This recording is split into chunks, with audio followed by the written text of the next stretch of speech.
भगवान श्री कृष्ण और रुक्मिणी का जब विवाह संपन्न हो गया तो ये दोनों अधिक दिनों तक साथ नहीं रह पाए। भगवान श्री कृष्ण और रुक्मिणी से एक ऐसी गलती हो गई जिसके कारण दोनों को 12 साल के लिए अलग होना पड़ा।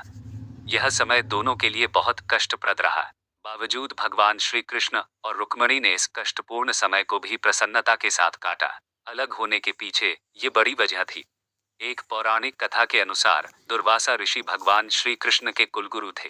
श्री कृष्ण दुर्वासा ऋषि का बेहद आदर और सम्मान करते थे। विवाह के बाद भगवान श्री कृष्ण को रुक्मिणी को कुलगुरु का आशीर्वाद दिलाने का विचार आया। रुक्मिणी की भी इच्छा जागृत हुई। शुभ मुहूर्त में भगवान श्री कृष्ण रुक्मिणी को लेकर दुर्वासा ऋषि के आश्रम पहुंचे।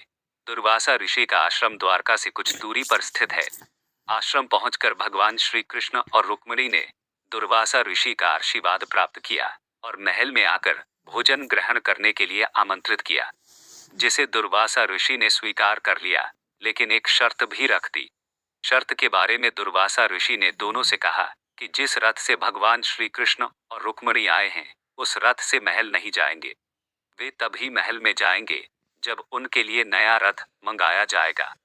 भगवान श्री कृष्ण ने रुक्मिणी के मुख की तरफ देखा और दुर्वासा ऋषि के सम्मुख हाथ जोड़कर कहा कि गुरुवर, जैसा आप चाहते हैं वैसा ही होगा। आपके लिए अभी नए रथ का प्रबंध करता हूँ। भगवान ने नए रथ का प्रबंध कर दिया, लेकिन एक ही रथ होने की वजह से भगवान कृष्ण ने रथ के दोनों घोड़ों को निकाल दिया और उनकी जगह श्री कृष्ण और रुक्मिणी स्वयं रथ में जुट गए। ऐसा करने के बाद दोनों ने दुर्वासा ऋषि को रथ पर आने की प्रार्थना की। इसके बाद दुर्वासा ऋषि रथ पर सवार हो गए और भगवान श्री कृष्ण और रुक्मिणी मिलकर रथ को खींचने लगे। लंबी दूरी तय करने के बाद रुक्मिणी को प्यास सताने लगी। भगवान ने रुक्मिणी को धैर्य रखने के लिए कहा और बोले कि कुछ दूर और रथ को खींच लो, इसके बाद महल आ जाएगा। लेकिन रुक्मिणी का गला सूखने लगा और वे परेशान होने लगी। तब भगवान कृष्ण ने रुक्मिणी की प्यास बुझाने के लिए जमीन पर अपने पैर का अंगूठा मारा, जिससे जल का स्रोत फूट पड़ा।